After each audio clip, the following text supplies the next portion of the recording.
माननीय उपसभापति महोदय, लद्दाख की सीमाओं पर विगत कुछ महीनों में घटित घटनाओं का ब्यौरा देने के लिए सम्मानित सदस्यों के सामने मैं यहाँ पर उपस्थित हुआ हूँ। हमारा यह महान देश भारत अनगिनत देशवासियों के त्याग एवं तपस्या के फलस्वरूप आज की लगा लें पूरा। अरे भाई सबके लिए भूल गए, एक मिनट तो अपने हाथ देना है, अच्छा हो गया, इसमें क्या है।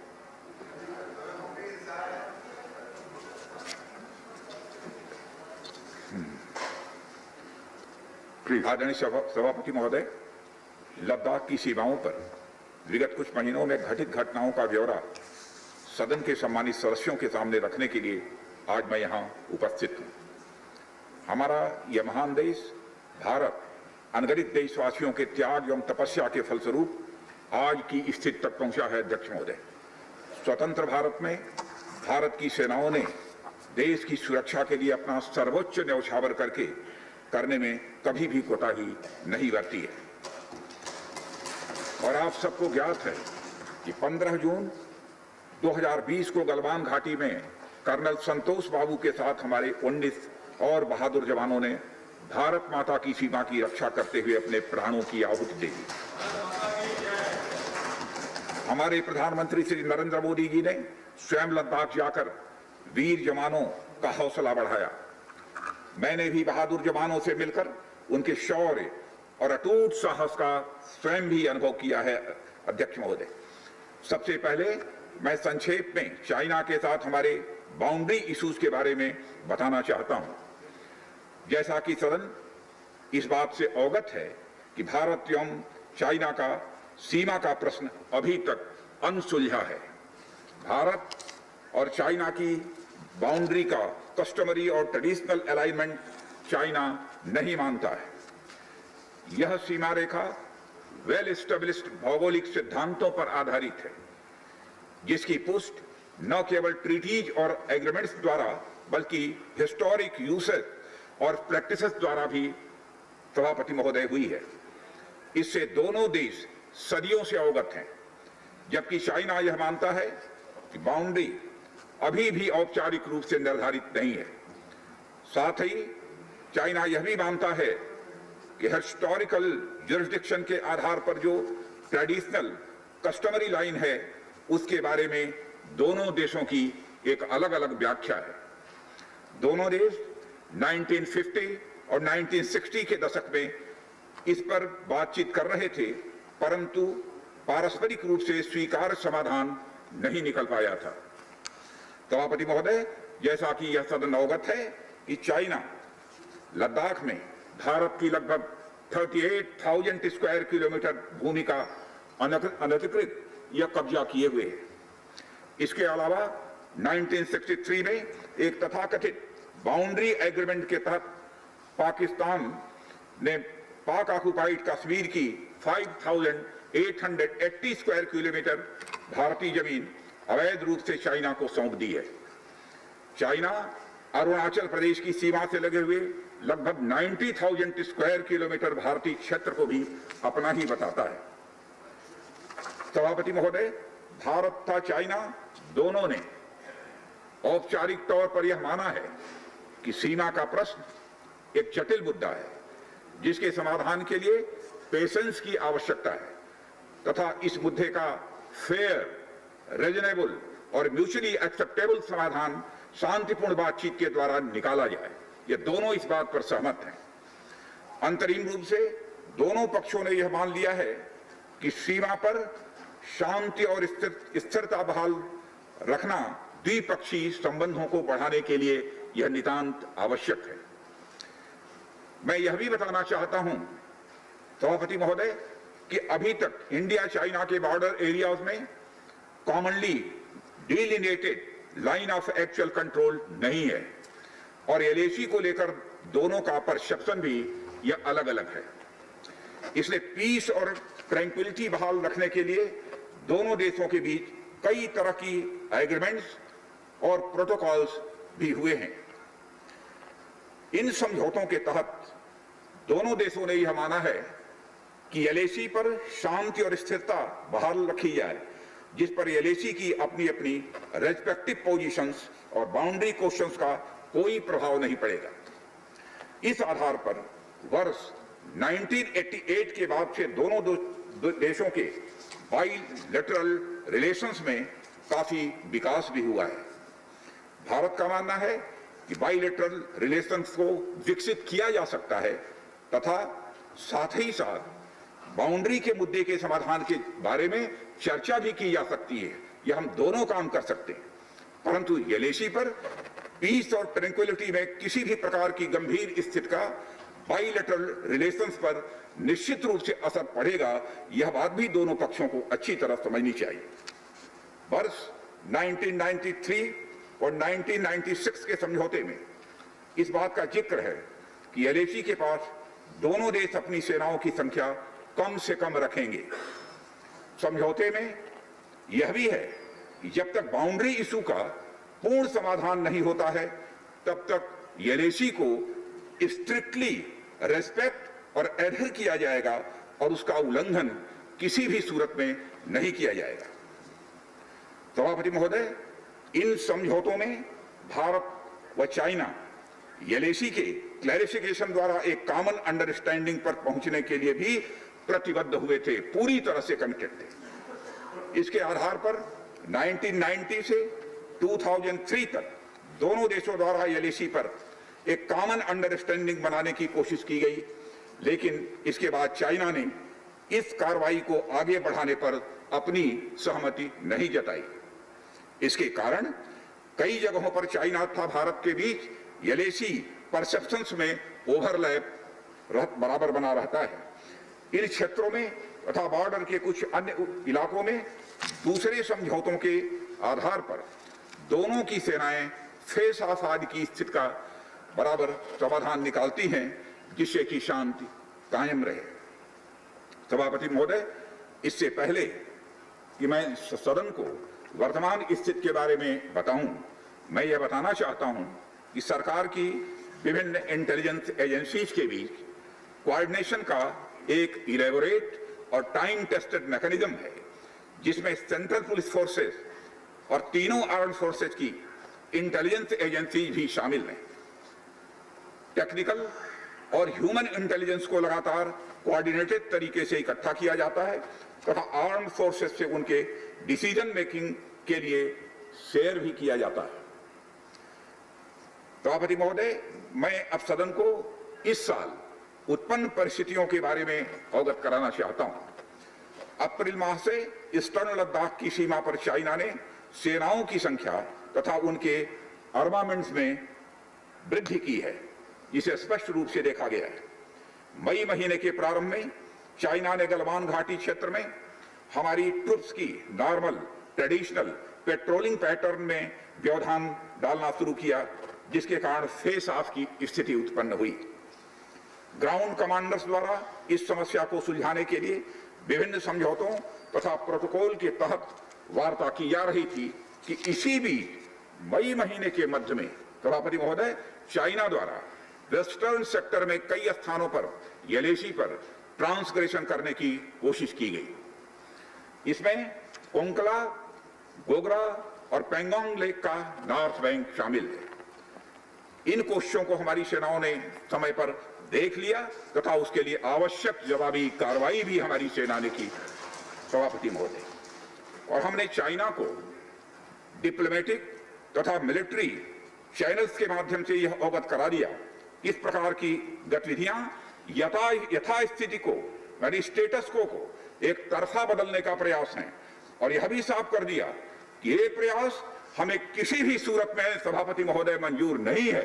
यह दो टूक शब्दों में यह चाइना को बता दिया गया है। एलएसी के ऊपर फ्रिक्शन बढ़ता हुआ देखकर दोनों तरफ के सैन्य कमांडरों ने 6 जून 2020 को मीटिंग की तथा इस बात पर सहमति बनी कि रेसिप्रोकल एक्शंस के आधार पर डिसएंगेजमेंट किया जाना चाहिए। दोनों पक्ष इस बात पर भी सहमत हुए कि एलएसी को माना जाएगा तथा कोई ऐसी कार्रवाई नहीं की जाएगी जिससे यथास्थिति यानी स्टेटस को बदले। किंतु इस सहमति के उल्लंघन में चीन द्वारा एक बहुत ही वायलेंट फेस ऑफ की स्थिति 15 जून को गलवान में क्रिएट की गई। हमारे बहादुर सिपाहियों ने, बहादुर जवानों ने अपनी जान का बलिदान दिया, पर साथ ही चीनी पक्ष को भी भारी क्षति पहुंचाई है सभापति महोदय, और अपनी सीमा की सुरक्षा में कामयाब भी रहे। इस पूरी अवधि के दौरान हमारे बहादुर जवानों ने जहां संयम की जरूरत थी वहां संयम रखा, और जहां शौर्य की जरूरत थी वहां शौर्य का भी प्रदर्शन किया। मैं सदन से यह अनुरोध करता हूं कि हमारे सैनिकों की वीरता एवं बहादुरी की भूरी भूरी प्रशंसा की जानी चाहिए। हमारे बहादुर जवान अत्यंत मुश्किल परिस्थितियों में अपने अथक प्रयास से समस्त देशवासियों को सुरक्षित रखने के अपने दायित्व का निर्वहन कर रहे हैं। सभापति महोदय, एक ओर किसी को भी हमारी सीमा की सुरक्षा के प्रति हमारे दृढ़ निश्चय या डिटर्मिनेशन के बारे में संदेह नहीं होना चाहिए, वहीं भारत यह भी मानता है कि पड़ोसियों के साथ शांतिपूर्ण संबंधों के लिए आपसी सम्मान और संवेदनशीलता भी यह रखना आवश्यक है। चूंकि इस मौजूदा स्थिति का बातचीत के जरिए समाधान चाहते हैं, हमने चाइनीज साइड के साथ डिप्लोमेटिक और मिलिट्री इंगेजमेंट बनाए रखा है। इन डिस्कशंस में 3 की प्रिंसिपल्स हमारी अप्रोच को सभापति महोदय तय करते हैं। पहला, दोनों पक्ष को एलएसी का सम्मान और कड़ाई से पालन करना चाहिए।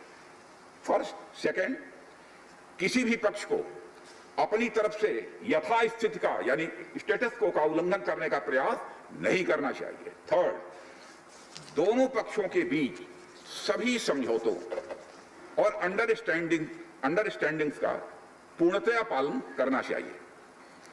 चाइनीज साइड की यह पोजीशन है कि स्थिति को एक जिम्मेदार ढंग से हैंडल किया जाना चाहिए और द्विपक्षीय समझौतों एवं प्रोटोकॉल के अनुसार शांति एवं स्थिरता सुनिश्चित किया जाना चाहिए।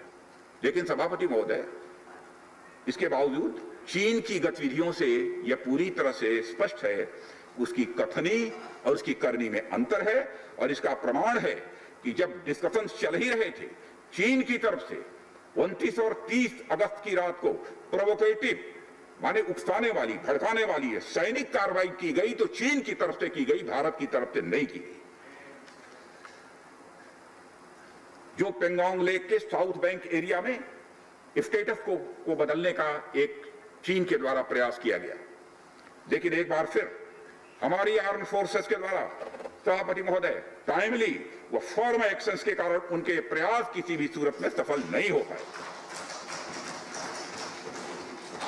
सभापति महोदय, जैसा कि उपर्युक्त घटनाक्रम से स्पष्ट है, चीन की कार्रवाई से हमारे विभिन्न द्विपक्षीय समझौतों के प्रति उसका डिसरिगार्ड दिखता है। चीन द्वारा ट्रुप्स की भारी मात्रा में तैनाती किया जाना 1993 और 1996 के समझौतों का उल्लंघन है। एलएसी का सम्मान करना और उसका कड़ाई से पालन किया जाना सीमा क्षेत्रों में शांति और सद्भाव का यह आधार है, और इसे 1993 और 1996 के समझौतों में स्पष्ट रूप से स्वीकार भी किया गया है, जबकि हमारी आर्म फोर्सेस इसका पूरी तरह से पालन करती हैं। सभापति महोदय, चाइनीज साइड की ओर से ऐसा नहीं हुआ है। उनकी कार्रवाई के कारण एलएसी के आसपास समय समय पर फेस ऑफ और फ्रिक्शंस पैदा हुए हैं। जैसा कि मैंने पहले भी उल्लेख किया, इन समझौतों में फेस ऑफ की स्थिति से निपटने के लिए विस्तृत प्रोसीजर्स और नॉर्म्स भी निर्धारित हैं। तथापि इस वर्ष हाल की घटनाओं में चाइनीज फोर्सेस का वायलेंट कंडक्ट सभी म्यूचुअली एग्रीड नॉर्म्स का यह पूर्णतया उल्लंघन है। सभापति महोदय, अभी की स्थिति के अनुसार चाइनीज साइड ने एलएसी और अपने अंदरूनी क्षेत्रों में बड़ी संख्या में सैनिक टुकड़ियां और गोला बारूद मोबिलाइज किया हुआ है। पूर्वी लद्दाख और गोगरा, कोंकड़ा और पेंगोंग लेक का नॉर्थ और साउथ बैंक्स पर कई फ्रिक्शन एरियाज हैं। चीन की कार्रवाई के जवाब में हमारी आर्म्ड फोर्सेस ने भी इन क्षेत्रों में उपयुक्त काउंटर डिप्लॉयमेंट्स किए हैं ताकि भारत की सीमा पूरी तरह से सुरक्षित रहे। अध्यक्ष महोदय, सदन को आश्वस्त रहना चाहिए, फिर से बात दोहराना चाहता हूं सभापति महोदय, सदन को आश्वस्त रहना चाहिए कि हमारी आर्म्ड फोर्सेस इस चुनौती का सफलता से सामना करेंगी और इसके लिए उन्हें सचमुच उन पर हमें गर्व है। अभी जो स्थिति बनी हुई है उसमें संवेदनशील ऑपरेशनल मुद्दे शामिल हैं, सेंसिटिव ऑपरेशनल इश्यूज यह शामिल है। इसलिए मैं इस बारे में ज्यादा ब्यौरे का खुलासा नहीं करना चाहूंगा और मैं आश्वस्त हूं यह सदन इस संवेदनशीलता को समझेगा। सभापति महोदय, कोविड-19 के चुनौती भरे समय में हमारी आर्म्ड फोर्सेज और आईटीबीपी का तेजी से डिप्लॉयमेंट हुआ है। उनके प्रयासों को एप्रिशिएट किए जाने की जरूरत है और यह इसलिए भी संभव हुआ है क्योंकि सरकार ने पिछले कुछ वर्षों में बॉर्डर इंफ्रास्ट्रक्चर के विकास को काफी अहमियत दी है। सदन को जानकारी है कि पिछले कई दशकों में चीन ने बड़े पैमाने पर इंफ्रास्ट्रक्चर एक्टिविटी सीमा पर प्रारंभ की है, जिनसे बॉर्डर एरियाज में उनके डिप्लॉयमेंट की क्षमता भी बढ़ी है। इसके जवाब में हमारी सरकार ने भी बॉर्डर इंफ्रास्ट्रक्चर डेवलपमेंट के लिए बजट को बढ़ाया है, जो पहले से लगभग 2 गुना से अधिक है। इसके फलस्वरूप बॉर्डर एरियाज में काफी रोड्स और ब्रिजेस भी बनाए गए हैं। इससे न केवल लोकल पॉपुलेशन को जरूरी कनेक्टिविटी ही मिली है, बल्कि हमारी आर्म्ड फोर्सेस को बेहतर लॉजिस्टिकल सपोर्ट भी मिला है। इसके कारण वे बॉर्डर एरियाज में अधिक अलर्ट रह सकते हैं और जरूरत पड़ने पर बेहतर जवाबी कार्रवाई भी कर सकते हैं। और आने वाले समय में भी सरकार इस उद्देश्य के प्रति पूरी तरह से प्रतिबद्ध रहेगी। देश हित में हमें कितना ही बड़ा और कितना ही कड़ा कदम उठाना पड़े सभापति महोदय, हम पीछे नहीं हटेंगे। माननीय सभापति महोदय, मैं इस बात पर बल देना चाहूंगा कि भारत हमारे बॉर्डर एरियाज में मौजूदा मुद्दों का हल शांतिपूर्ण बातचीत और विचार विमर्श के जरिए किए जाने के प्रति पूरी तरह से प्रतिबद्ध है। इस उद्देश्य से मैं अपने चाइनीज काउंटर पार्ट से 4 सितंबर को मॉस्को में मिला और उनसे हमारी मौजूदा स्थिति के बारे में व्यापक चर्चा भी हुई है। मैंने स्पष्ट तरीके से हमारी चिंताओं को चीनी पक्ष के सामने रखा है, जो उनकी बड़ी संख्या में ट्रूप्स की तैनाती, आक्रामक रवैया और एक तरफा स्टेटस को बदलने की कोशिश से संबंधित था। इन सब सारे मुद्दों को अपने काउंटर पार्ट के सामने हमने रखा है और मैंने 2 टूक शब्दों में यह स्पष्ट किया कि हम इस मुद्दे को शांतिपूर्ण ढंग से हल करना चाहते हैं और हम चाहते हैं कि चीनी पक्ष हमारे साथ मिलकर काम करे। वहीं हमने यह भी स्पष्ट कर दिया कि हम भारत की एकता, संप्रभुता और अखंडता की रक्षा के लिए पूरी तरह से प्रतिबद्ध हैं। यह भी हमने पूरी तरह से स्पष्ट कर दिया। इसके बाद मेरे सहयोगी विदेश मंत्री श्री जयशंकर जी भी 10 सितंबर को मॉस्को में चाइनीज विदेश मंत्री से मिले। दोनों एक एग्रीमेंट पर पहुंचे सभापति महोदय कि यदि चाइनीज साइड द्वारा सिंसियरली और फेथफुली एग्रीमेंट को इंप्लीमेंट किया जाता है तो कंप्लीट डिसएंगेजमेंट प्राप्त किया जा सकता है और बॉर्डर एरियाज में शांति भी स्थापित की जा सकती है। सभापति महोदय, जैसा कि सदस्यों को जानकारी है, बीते समय में भी चीन के साथ हमारे बॉर्डर एरियाज में लंबे स्टैंड ऑफ की स्थिति कई बार बनी है, जिसका शांतिपूर्ण तरीके से समाधान भी किया गया था। हालांकि इस वर्ष की स्थिति, चाहे वो ट्रूप्स की स्केल ऑफ इन्वॉल्वमेंट हो या फ्रिक्शन पॉइंट्स की संख्या हो, हम पहले से बहुत अलग हैं। फिर भी हम मौजूदा स्थिति के शांतिपूर्ण समाधान के प्रति पूरी तरह से कमिटेड हैं। अध्यक्ष महोदय, युद्ध की शुरुआत तो हमारे हाथ में होती है, लेकिन उसका अंत नहीं होता है और मुझे कई बार ताज्जुब होता है कि शांति का यह संदेश जिस धरती से पूरे विश्व को गया है, उस धरती की शांति में के द्वारा विघ्न डालने का प्रयास किए जाते हैं। और अध्यक्ष महोदय, सदन के माध्यम से मैं हमारे 130 करोड़ देशवासियों को आश्वस्त करना चाहता हूं कि हम देश का मस्तक झुकने नहीं देंगे, न ही हम किसी का मस्तक झुकाना चाहते हैं। इस राष्ट्र के प्रति, इसकी सुरक्षा के प्रति हम पूरी तरह से दृढ़ संकल्प हैं। अध्यक्ष महोदय, इस सदन की एक गौरवशाली परंपरा रही है कि जब भी देश के समक्ष कोई बड़ी चुनौती आई है तो इस सदन ने भारतीय सेनाओं की दृढ़ता और संकल्प के प्रति अपनी पूरी एकता और पूरा भरोसा दिखाया है। साथ ही सीमा क्षेत्र में तैनात अपने बहादुर सेना के जवानों के शौर्य, पराक्रम और सीमा की सुरक्षा के प्रति उनकी प्रतिबद्धता पर इस सदन ने पूरा विश्वास भी व्यक्त किया है। मैं आपके माध्यम से देशवासियों को यह विश्वास दिलाना चाहता हूं कि हमारे आर्म फोर्सेस के जवानों का जोश एवं हौसला बुलंद है सभापति महोदय, और हमारे जवान किसी भी संकट का सामना करने के लिए पूरी तरह से दृढ़ प्रतिज्ञ हैं। और इस बार भी सीमा पर हमारे वीरों ने किसी भी प्रकार की आक्रामकता दिखाने के बजाय धैर्य और साहस का परिचय दिया है। हमारे यहाँ कहा गया है कि साहसे खलु स्त्री वसति, यानी साहस में ही विजय स्त्री का निवास होता है। और हमारे सैनिक तो साहस के साथ साथ संयम, शक्ति, शौर्य और पराक्रम की जीती जागती प्रतिमूर्ति है सभापति महोदय। महोदय, माननीय प्रधानमंत्री जी के बहादुर जवानों के बीच जाने के बाद हमारे कमांडर तथा जवानों में यह स्पष्ट संदेश गया है कि देश के 130 करोड़ देशवासी जवानों के साथ खड़े हैं। उनके लिए बर्फीली ऊंचाइयों के अनुरूप विशेष प्रकार के गर्म कपड़े, उनके रहने का स्पेशलाइज्ड टेंट तथा उनके सभी अस्त्र शस्त्र व गोला बारूद की पर्याप्त व्यवस्था की गई है। महोदय, हमारे जवानों का हौसला बुलंद है।